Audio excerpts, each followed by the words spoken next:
monitor. ¿No, por favor? Bien, primero para poder empezar quiero presentarles el índice de lo que se va a tratar toda nuestra exposición. Tenemos como el punto número 1, en el cual vamos a dar una definición general de lo que vendrían a ser las enfermedades periodontales. Y luego en los siguientes 3 puntos ya nos veremos a las clasificaciones dependientes de gingivitis, periodontitis y enfermedades o condiciones periimplantarias. Como punto número 5, la influencia de los factores sistémicos y de riesgo, en el cual vamos a mencionar diferentes enfermedades que podrían estar también relacionadas o incluso influenciar en esos procesos. Y finalmente, las conclusiones. Bien, como objetivos para este seminario tenemos como punto número 1 describir la clasificación de las enfermedades periodontales según la última actualización que fue en el año 2017, como se mencionó en la clase hace unas horas. El segundo punto es explicar los estadios y grados de la periodontitis para poder diferenciar su severidad y progresión. Como punto número 3, identificar los factores sistémicos y de riesgo que contribuyen al desarrollo y prevención de las enfermedades periodontales. Y como punto número 4, analizar la diferencia entre mucositis periimplantaria y periimplantitis enfocando en su etiología y tratamiento. Bien, con respecto a la introducción, ¿qué podemos entender con enfermedades periodontales? Tal vez a la cabeza nos pueda venir lo primero periodontitis, ¿no? Pero tenemos que saber que las enfermedades periodontales son un conjunto en realidad de enfermedades que van a ser, pueden ser inflamatorias o infecciosas, que van a afectar sea a una parte específica o más de una parte de lo que vendría a ser el periodonto. Tenemos como primer punto la gingivitis, con lo cual hablamos de lo que vendría a ser una inflamación a nivel de la encía. Pero cuando ya tenemos una inflamación y una infección, cuando ya es más profunda a nivel de lo que vendría a ser el tejido que soporta todo nuestro diente, ya hablamos de una periodontitis, lo cual sería una progresión de la gingivitis. Ya cuando la gingivitis ya no pasa de ser aguda, sino pasa a ser crónica, cuando ya llega a su punto máximo. Y finalmente tenemos las enfermedades periimplantarias, que es cuando se daña el lugar de hueso que se va a colocar finalmente el implante. Pero también tenemos un punto muy importante aquí, y fue el que mencioné en los objetivos, que fue la última clasificación del año 2017, que fue desarrollada por la Federación Europea de Periodontos y también la Academia Americana. Porque es muy importante tener en cuenta esto, sobre todo para nosotros que vamos a ser futuros traumatólogos y no queremos mayor a 4 años, o de repente algunos de los que queramos seguir la especialidad de periodonto. Es muy importante porque esto nos va a ayudar a dar un diagnóstico que ayuda a nuestro paciente de forma más adecuada. Un ejemplo de eso, por lo que he estado investigando, por ejemplo, en el año 1989, con respecto a esa clasificación, a la periodontitis que se le clasificaba como dos subniveles, por ejemplo, teníamos la periodontitis crónica y la periodontitis del adulto. Pero actualmente, que ya fue la última actualización del año 2017, ya no se considera con ninguno de estos dos puntos, simplemente por eso se fusionaron y solo llamamos periodontitis, la cual vamos a dividir en estadios y grados, pero es algo que no voy a meter en este momento ya que lo vamos a hablar más adelante. Entonces, eso vendría a ser todo lo que sería la introducción con respecto a las enfermedades periodontales. Y pasamos al primer punto que vendría a ser gingivitis. Bien, para comenzar, la gingivitis, y ya lo mencionaba en clase, la gingivitis es una enfermedad inflamatoria en el cual trata sobre la inflamación de las encías y también el sangrado, y este es reversible. Y puede ser a causa del acúmulo de placa bacteriana. Pero también se divide en dos tipos, una que es por acúmulo de placa bacteriana o llamado biofilm, y otra que no es inducida por biofilm. Esta segunda se refiere a las condiciones y trastornos que no están relacionados al acúmulo de placa bacteriana, sino que puede ser por manifestaciones de enfermedades sistémicas. Pasen, por favor. Bueno, a continuación está el cuadro en el cual se menciona la gingivitis inducida por biofilm, y comenzamos con el primer punto de salud periodontal. Tenemos A y B. A, salud clínica en un periodonto sano, y B, salud clínica gingival con un periodonto reducido, que se subdivide con paciente con periodontitis estable y paciente que no ha tenido periodontitis. Ahora el primer punto es la gingivitis inducida por placa bacteriana, en el cual tenemos un periodonto intacto, un periodonto reducido en pacientes sin periodontitis y un periodonto reducido en pacientes con periodontitis que han sido tratados por esto. Ahora el punto A menciona que una causa de ello es asociada exclusivamente a biofilm, pero el punto B menciona que puede ser por factores sistémicos y localizados. En factores sistémicos tenemos el tabaquismo, la hiperglucemia, tenemos factores nutricionales, agentes farmacológicos, hormonas sexuales esteroideas que normalmente se desarrollan en la pubertad, en el ciclo menstrual, en el embarazo, y también en el consumo de pastillas anticonceptivas. Como punto F tenemos los trastornos hematológicos, y ahora ya hablamos sobre los factores sistémicos, ahora vamos a hablar sobre los factores localizados, en el cual encontramos los factores retentivos de placa de biofilm, es decir, en las restauraciones, que pueden ser restauraciones mal hechas o no pulidas. Y por último, la sequedad vocal, que pueda presentar el paciente. Como punto C tenemos las hipertrofias gingivales inducidas por fármaco. Cabe resaltar que se identifica una gingivitis localizada cuando, como lo mencionamos con el sondaje, es de un 10% a 30% y una gingivitis generalizada cuando el sondaje es mayor a 30%. Siguiente. Ahora en la gingivitis no inducida por biofilm he destacado 8 puntos importantes. El primero es acerca de los trastornos genéticos del desarrollo, en el cual podemos mencionar la fibromatosis hereditaria, fibromatosis gingival hereditaria. Punto B, infecciones específicas que pueden ser dadas por bacterias, como es la Neisseria gonorrea, por virus, como el virus de Coxsackie, o a nivel fúngico, como es la candidiasis. Punto C, condiciones inflamatorias e inmunes, en el cual acá se ve condiciones como agentes de contacto, como el lupus eritematoso, como inflamación, como lesiones inflamatorias granulomatosas, como es la enfermedad de Crohn. Punto D, los procesos reactivos como la épulis, que son masas benignas que salen en la boca, neoplasias que pueden ser premalignas, como la leucoplasia, y malignas que pueden ser como la carcinoma escamoso. Punto F, tenemos enfermedades endocrinas, nutricionales y metabólicas que se relacionan con la deficiencia de vitamina C. G, tenemos las lesiones traumáticas que pueden ser por ulceraciones mecánicas, puede ser por quemaduras tóxicas o quemaduras en la encía. Y por último tenemos la pigmentación gingival. Esta pigmentación puede ser por melanoplasia o pigmentación que se da por el consumo de drogas. Ahora doy paso a mi compañero. Bien, ahora vamos a ver lo que vendría a ser la periodontitis. Si bien mi compañera ha mencionado todo lo que vendría a ser gingivitis, como mencioné en un principio, la periodontitis vendría a ser la progresión de lo que vendría a ser la gingivitis, cuando ya se vuelve o lo que vendría a ser una inflamación crónica que llega a dañar los tejidos que soportan la piel. Entonces vamos a clasificar a la periodontitis como una enfermedad inflamatoria, infecciosa y multifactorial. Es el tipo no transmisible y dentro de todo este rubro de enfermedades periodontales es la más común ya que podemos ver en el paciente.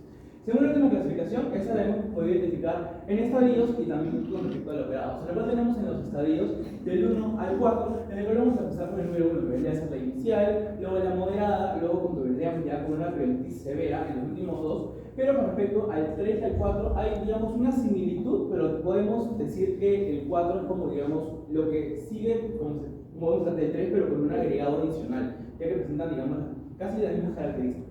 Y con respecto a los grados, ya hablamos de lo que vendría a ser la progresión, en el cual tenemos una progresión lenta, moderada y luego una progresión rápida de la enfermedad. Bien, con respecto a los estadios, nos referimos a lo que vendría a ser la gravedad y la complejidad, y a su vez como la extensión y la distribución, que esto va a ser como un agregado dependiendo a cada estadio en el que se encuentra nuestro paciente. En el cual tenemos la siguiente tabla que se puede editar. Referente a la gravedad, tenemos primero el nivel de iniciación clínica interdental de nuestro paciente, lo cual también va a estar muy relacionado con lo que vendría a ser la profundidad del sondaje, ya que recordamos que en el sondaje lo que hacemos es una inserción con la sonda periodontal. Luego, con respecto a la pérdida ósea radiográfica, nos referimos a cuánta cantidad de ese hueso que soporta nuestro diente ha perdido nuestro paciente, pero que solo lo podemos observar a través de una radiografía, como la misma doctora ha explicado ahora en la clase. Y finalmente tenemos la pérdida dentaria por periodontitis, únicamente por periodontitis, lo que nos quiere decir que si, por ejemplo, nuestro paciente, un caso expositorio, nuestro paciente tiene 22 piezas dentarias, perdió 3 piezas dentarias por erupción de terceras molares, 2 por caries, pero perdió 3 por periodontitis. Solamente vamos a contar esas 3 piezas dentales que perdió únicamente por periodontitis. Entonces, también tenemos con respecto a la clasificación y entonces, con respecto al estadio 1, tenemos que nuestro paciente va a presentar un nivel de incisión clínico interdental de 1 a 2 milímetros. Y con respecto a lo que vendría a ser la pérdida ósea radiográfica, va a presentar una profundidad de sondaje menor o igual a 4 milímetros en el tercio coronal, o sea, en la parte superior de lo que vendría a ser el diente, el hueso del diente, la parte superior. Lo que, como explicó, la parte coronal vendría a ser la parte, digamos, superior, mientras que la parte apical vendría a ser ya la parte inferior, y la parte media es la parte del diente. Por siempre de forma horizontal.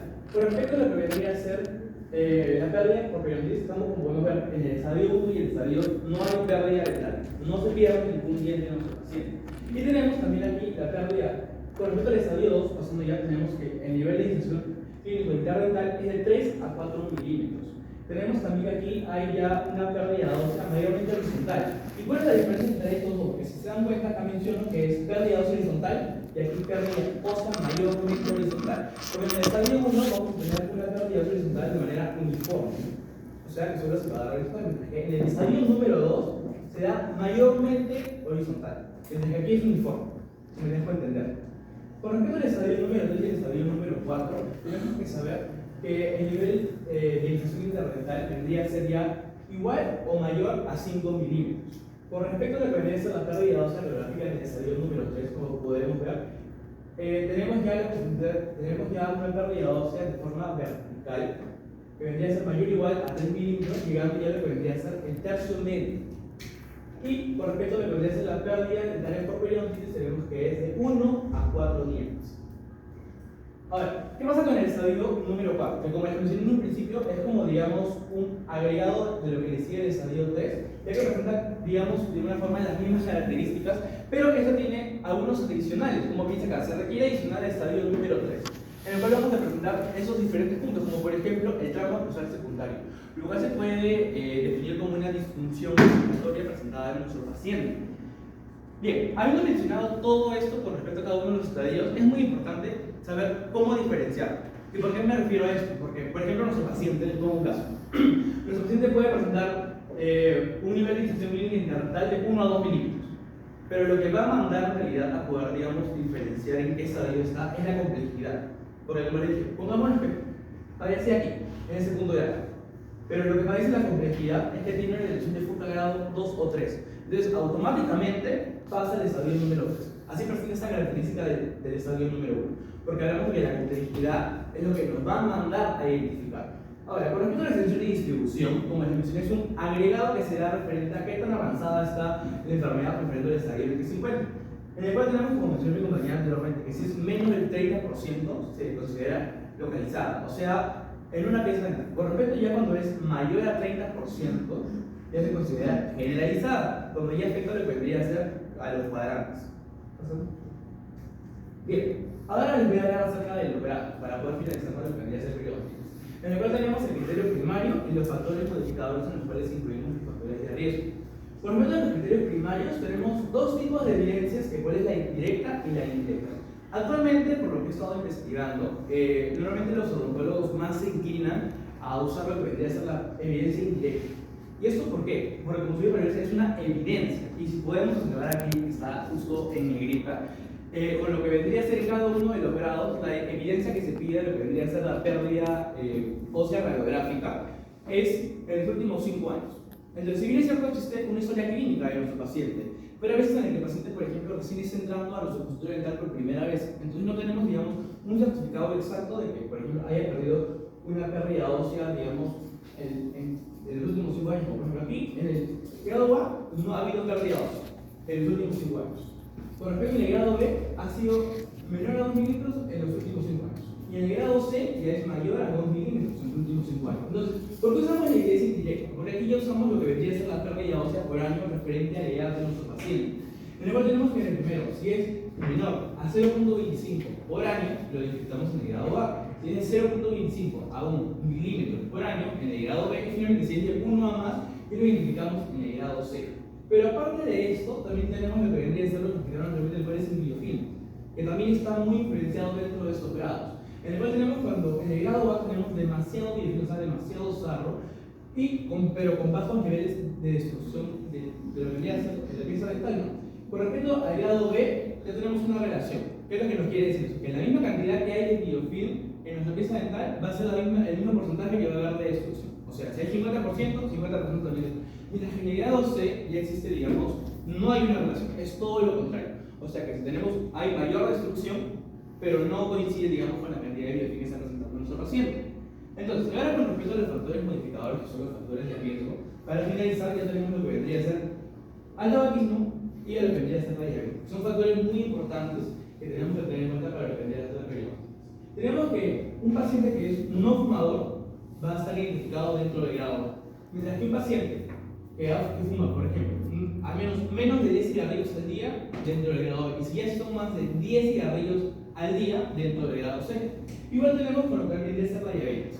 Si nuestro paciente no presenta diabetes, está en el grado bajo, tendría que ser, digamos, un grado moderado, ¿no? Como mencioné, cuando el grado tendría que ser ya un poco más. Aquí tenemos ya en los últimos 2 grados una hemoglobina, la cual es la glucosílica, en la cual tenemos que se encuentra menor al 7%, tenemos ya, que vendría a ser un grado, digamos, moderado en el grado B. Y finalmente, si es mayor al 7%, también tenemos que vendría a ser en el grado, esta parte de aquí, es como, digamos, un agregado, o sea, que se puede fijar referente al estado que se encuentra anteriormente. Entonces, eso vendría a ser todo con respecto a los estadios y los grados que vendría a ser la periodontitis. Una vez más, atención. Empieza a hablar sobre la clasificación de condiciones preimplantares. Bueno, las condiciones preimplantares se refieren a estadios que afectan los tejidos que rodean los implantes dentales. Pues estas condiciones se dividen en 2. Son preimplantaria y enfermedades preimplantares. Voy a hablar sobre las enfermedades preimplantares que incluyen 2 entidades, que es la mucositis preimplantaria y la perimplantitis. ¿Qué es la mucositis preimplantaria? Pues, resumiendo, es una inflamación del tejido blando que se encuentra alrededor del implante, y la perimplantitis es una enfermedad inflamatoria crónica que afecta tanto tejido blando como tejido duro, pero se caracteriza por la pérdida progresiva del hueso aguilar donde se encuentra el implante. Sabemos que la colocación de implantes es un tratamiento seguro gracias a su alta tasa de supervivencia, pero durante décadas hemos observado inflamación perimplantaria que crónicamente puede pasar a la pérdida de dientes, por ende también la pérdida del implante. La prevalencia de la enfermedad perimplantaria. En la literatura podemos encontrar diversos tipos de reportajes sobre la prevalencia, tanto como mucositis y la perimplantitis. En el 6º workshop europeo de periodontia en el año 2018 nos dice que de cada 10 pacientes, 8 presentan mucositis y de 2 a 5 presentan perimplantitis. Pues como sabemos es un número alto. Sin embargo, en el año 2012, en el tercer consenso de la Asociación Europea de Osteointegración, nos daba porcentajes de prevalencia del 20% en pacientes con implantes y el 10% en perimplantitis. También tenemos en la revisión del 2015 en DADEX y colaboraciones, nos da porcentajes en el 43% en mucositis y el 23% en perimplantitis. Quiere decir que de 10 pacientes, 4 presentan mucositis y 2 perimplantitis. Bueno, ahora se habla sobre la definición. En el primer curso europeo de 1994 nos dice sobre la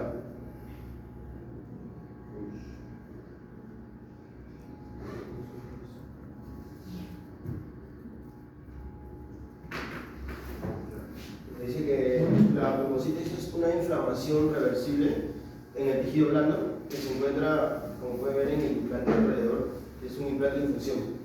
Sin pérdida ósea, presenta sangrado, el sondaje presenta sangrado, y un aumento de profundidad del sondaje, como pueden ver acá. Y en perimplantitis, pues es un proceso inflamatorio con pérdida ósea, característicamente en forma de cráter o circularmente.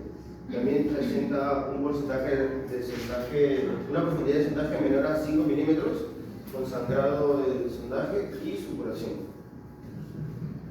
También en el 6º workshop y el 7º, en el año 2008-2011, nos hace hincapié que para hacer la profundidad de sondaje tenemos que utilizar el 0.5 de fuerza en newton. Bueno, ahora les hablaré sobre los parámetros de éxito. Son 4 parámetros que como odontólogos tenemos que seguir paso a paso. Tenemos lo que es el nivel de implante, el tejido blando implantario, el nivel protésico y se actualizó en el 2012 la satisfacción del paciente. A nivel de implante, tenemos que ver que nuestro paciente no presente dolor. Su profundidad de ósea no debe ser de 1.5 milímetros durante año y una profundidad ósea anual menor a 0.2 milímetros. En el radio de lucidez tenemos que ver alrededor del implante en radiografías periapicales si presenta movilidad o infección. En el tejido blando periimplantario, como pueden ver en esta imagen, la profundidad de sondaje tiene que ser mayor a 3 milímetros. Si presenta sangrado, edema, supuración, acá en el índice de placa, en recesión, y si la mucosa queratinizada es mayor a 1.5 milímetros de ancho. En el nivel protésico, lo que va a ser con complicaciones menores o mayores, como pueden ver acá, la rotura de una fístula, y en el nivel estético y la parte funcional.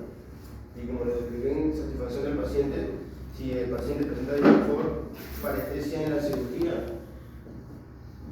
habilidad a la hora de masticar, probar y en general que si las prótesis quedaron, o los implantes, perdón, quedaron estéticamente bien. Como conclusión y recomendaciones, pues la prevalencia nos da que un 43% es de mucositis y el 23% es de periimplantitis. También encontramos diferentes definiciones de enfermedades periimplantarias. Eso varía en prevalencia. Y características de las enfermedades periimplantarias debemos seguir paso a paso, ya que así podemos dar un diagnóstico temprano y considerar todos los criterios para evaluar los éxitos de los implantes. Bien, con respecto a lo que decía, casi para finalizar, tenemos diferencia de los factores sistémicos y de riesgo en el cual hemos incluido este pequeño cuadro, como pueden observar aquí, en el cual tenemos 5 puntos de dependencia de enfermedades. Tenemos a la diabetes mellitus, en el cual tenemos también enfermedades cardiovasculares, tenemos el tabaquismo, tenemos la obesidad y tenemos a la osteoporosis. Por ejemplo, de la diabetes mellitus tenemos que haber una mayor inflamación gingival y periodontal. Pero aparte de este apartado, algo que tenemos que, digamos, lo que puedo resaltar de esta patología es que lo que va a tener como efecto en nuestro paciente es que, por ejemplo, si realizamos un tratamiento dental, que sí se le puede realizar siguiendo las recomendaciones efectivas, lo que va a pasar es que no va a cicatrizar de forma rápida. Podemos hacer un tratamiento, por ejemplo, un lunes y el siguiente lunes viene a hacerse su chequeo, no, digamos, después del tratamiento. Vamos a ver que no ha terminado de cicatrizar todavía. Entonces ya tenemos un factor sistémico y un factor de riesgo, porque tenemos que, pues prácticamente no va a cicatrizar. Por ejemplo, cuando tenemos las enfermedades cardiovasculares, luego tenemos que las enfermedades periodontales pueden contribuir también a la inflamación sistémica y de forma viceversa, también aumentando la prevalencia de riesgos cardiovasculares. Con respecto al tabaquismo, ya lo hemos mencionado anteriormente que influye muchísimo, al igual que la diabetes, de lo que vendrían a ser los grados de la periodontitis, porque inhibe la respuesta inmune y el flujo sanguíneo en las encías. Y recordemos que el tabaquismo vamos a poder verlo a a través de manchas de forma oscura, marrones, ¿no? Ocurrir en lo que puede ser en la pieza dental. Por respecto a la obesidad, tenemos que haber una inflamación crónica que incrementa tanto el riesgo de gingivitis como de periodontitis. Finalmente, con respecto a la osteoporosis, la pérdida de densidad ósea puede afectar también al hueso alveolar, que es el hueso que soporta nuestro diente. Y pasamos ya a lo que vendría a ser las conclusiones. Bien, para finalizar y dado todo lo que hemos comentado en este seminario, presentamos 4 conclusiones. La primera es acerca de la clasificación de las enfermedades periodontales según la Federación Europea de Periodoncia y la Academia Americana de Periodoncia 2017, permite un diagnóstico más preciso y facilitando un tratamiento adecuado. Como segundo punto tenemos que la gingivitis, aunque es reversible, puede progresar a una periodontitis, como le explicó mi compañero, si no se trata, por lo que la identificación temprana es clave. Tercer punto, tenemos que la periodontitis se clasifica en estadios y grados que permiten evaluar su severidad y progresión, lo que es fundamental para establecer un tratamiento personalizado. Y como último punto, tenemos que las enfermedades periimplantales, como la mucositis y la periimplantitis, representan un desafío clínico, siendo crucial la prevención mediante el control de biofilm y el mantenimiento de una adecuada higiene oral. Por último, nuestras referencias y...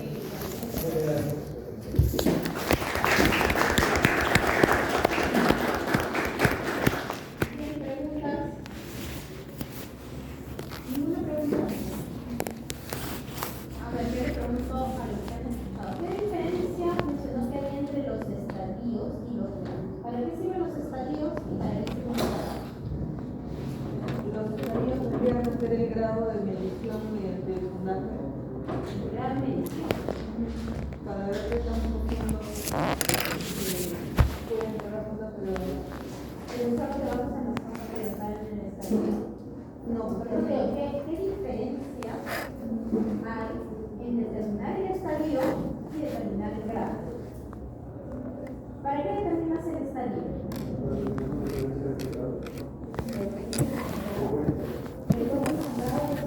Que flomos. ¿Qué diferencia? A ver, ¿qué diferencia? En el estadio. ¿Para qué determinas el estadio en la enfermedad? Para determinar la gravedad de la enfermedad. Bueno, eso es lo que está definido en cada cuadro. ¿Y los grados? Y los grados debería ser lo que es la pérdida, ¿no? La pérdida. O sea, más que todo A ver, pon el cuadro porque es importante.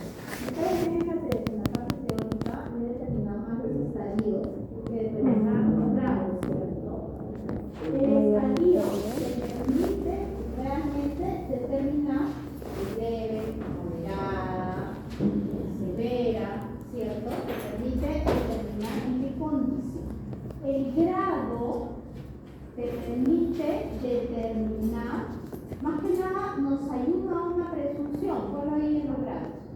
Te permite determinar qué tanto ese paciente que está, por ejemplo, en el estadio 1 se puede complicar más rápido que otro paciente. Porque tú puedes tener al mismo paciente, uno en estadio, los dos en estadio 2, por ejemplo.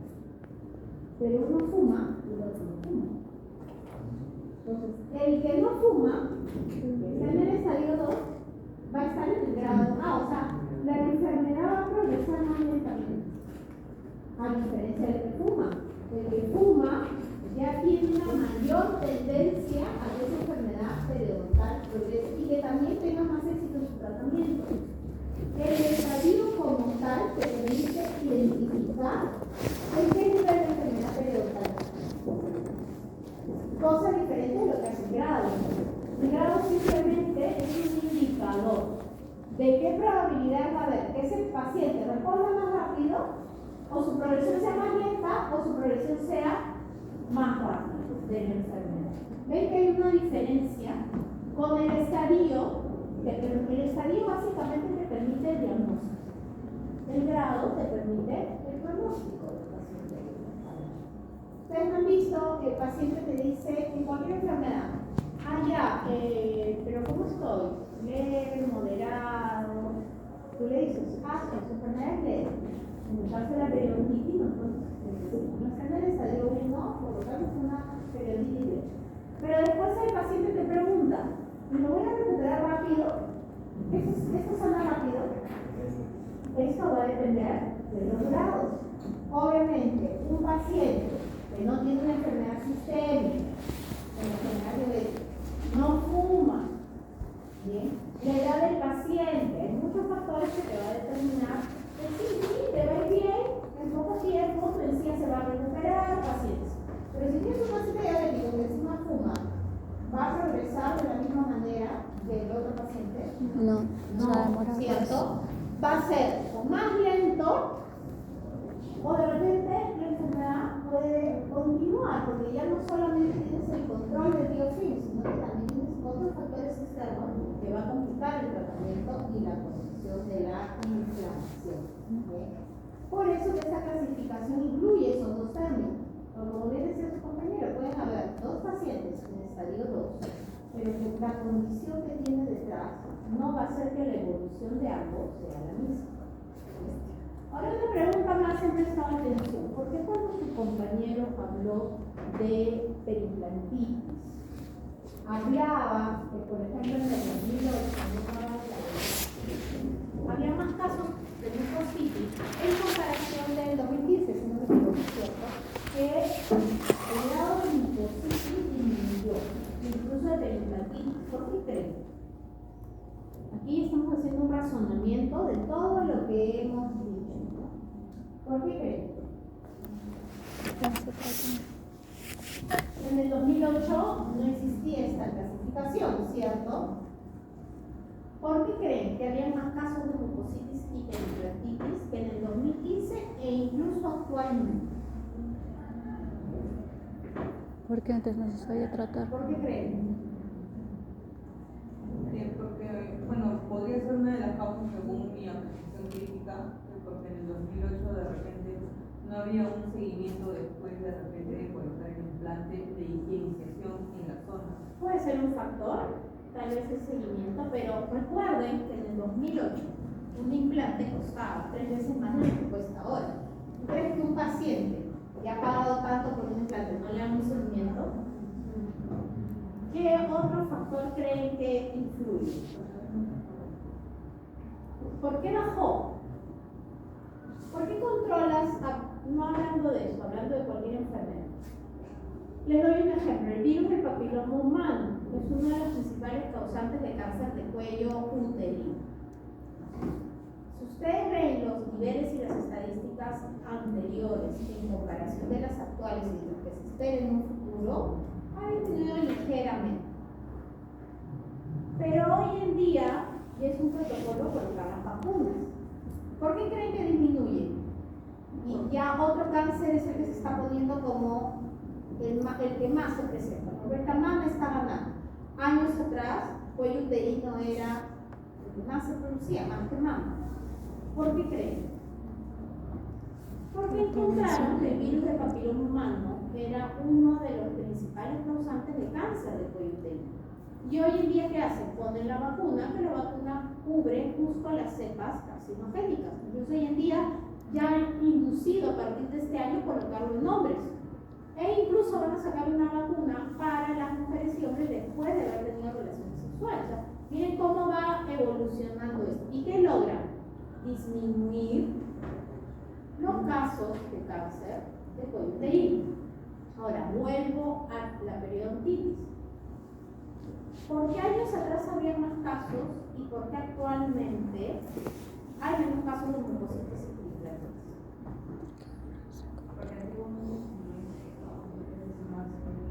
Por el costo, porque es accesible, nada más.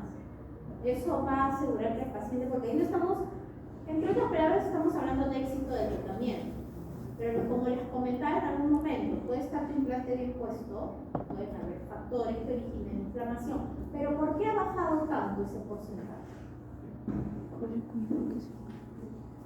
Miren, les doy una pista. La clasificación que se maneja actualmente, perfecto, se ha manejado. Pero comenzaron a haber estudios previos, porque para que algo salga, no sale por un estudio hecho el año pasado, comienzan a haber estudios de varios años, de 4 años, 5 años. Entonces, esta clasificación que ha permitido ver que hay pacientes que sin necesidad de biofilm que producen problemas periodontales, ¿cierto? Pero también hay una cápita que considera condiciones, ¿cierto? Como el biotipo. También hablan ya de enfermedades sistémicas. Ahora, yo hago una pregunta hoy en día. Un paciente que fuma, un paciente diabético, ¿va a ser un buen portador de implantes? No, las posibilidades de fracaso son altas. ¿Qué pasaba años atrás? No habían esas consideraciones en el 2008, porque no estaban ni establecidas ni tan documentadas como lo están hoy en día. Ya el estudio es justo de 2015, creo. Si analizan estudios actuales, de repente el porcentaje ha disminuido y ya ha quedado inscrito aquí. Son pacientes realmente que son descuidados, ¿no? Que no tienen una buena higiene. Pero ¿quién estamos ya sacando del grupo? A muchos pacientes diabéticos ya no les ponen. Años atrás, por ejemplo, el paciente perdía la pieza por periodontitis y decía, ya no te preocupes, colocamos el implante. Un paciente con periodontitis va a tener un buen reborde alveolar, ese reborde alveolar va a ser igual que un paciente que, por ejemplo, perdió un diente por una infección o porque no tuvo para hacerse el entonces en ese momento y le quitaron. No, porque su soporte óseo cuando le quitaron el diente era óptimo, no estaba como aquel paciente que tenía problemas periodontales. Esos pacientes con problemas periodontales son muy evaluados para ver si van a ser portadores. Hoy en día, si bien es cierto, los implantes han bajado considerablemente, es más común su colocación, pero a la vez el paciente es mejor evaluado. Y ya hay consideraciones que se toman en cuenta, que ha permitido cosas, no solo la clasificación, sino diferentes estudios. Por eso es que su compañero coloca, ¿no?, cómo los niveles de mucositis y periodontitis han disminuido. Porque ya el paciente pacientes que ya el mismo profesional, por eso el fracaso dice, no, este paciente yo no voy a poner en el plan, porque no va a resultar. Es como la clase anterior, pero un poco colación a esto. No les comentaba que ya cuando se diagnostica un granuloma o un quiste radical, independientemente de la endodoncia, sí o sí ya se le hace apicectomía al paciente. Y años atrás no, se decía, no, sí, se pasa el exponer y se va a recuperar. ¿Qué pasaba? El paciente llegaba con un problema mayor y se terminaba extrayendo la pieza. Hoy en día ya se sabe que si el paciente tiene un granuloma, se le hace la apicectomía, porque se sabe que no va a evolucionar bien. Esto es lo que permite todas estas clasificaciones y todas estas consideraciones. Como una vez me preguntaban, que no vamos a tener que aprender todas las enfermedades. Bueno, el especialista tiene que tener una referencia general de las enfermedades. No conocerlas al mínimo, pero sí conocer ciertas características clínicas, para que ni bien ingrese al paciente con ciertas características que ya anda tal especialista, porque hay que descartar alguna enfermedad de fondo. Porque ya por eso estudian especialidad, porque ya hay documentación que sí o sí hay ciertas enfermedades que van a condicionar esta enfermedad periodontal. Esos hallazgos que permiten mejores éxitos en los tratamientos. El fracaso ya se limita en quién. En pacientes, obviamente, que empiecen cualquier enfermedad sistémica de un momento a otro. Un paciente descuidado, van a ver, como la pregunta que les hacía al comienzo, que le hago a todos mis pacientes. ¿Cuántas veces al día te cepillas? ¿Cuántas veces al día comes? Porque en realidad no se debe cepillar cada vez que come algo. Pero la realidad de la consulta, ¿cuál es? Que el paciente se cepilla en la mañana y en la noche. Yo les preguntaría a ustedes, ¿cuántos almuerzan acá en la universidad? De repente un gran grupo. Ahorita varios hacen un refrigerio en el break. ¿Cuántos se van a cepillar al día? Ninguno. Regresan, siguen escuchando la clase. Y comen, ¿cierto? Y tus dientes tienen biofilm. Y el biofilm, si recuerdan un poco de microbiología, son 2 horas a 3 aproximadamente que con la microflora oral comienza el cambio. Entonces, por eso tú no puedes almorzar tranquilo y a la hora se cepilla y se está cumpliendo el régimen. Pero si tú le estás dejando 2-3 horas, ya está viendo cambios. Mayor posibilidad de formarse, de que ese biofilm comience a tener cambios en su dureza y en su estructura. Entonces, ven cómo la gingivitis termina siendo una enfermedad tan común hoy en día, por cosas tan pequeñas y errores que nosotros cometemos.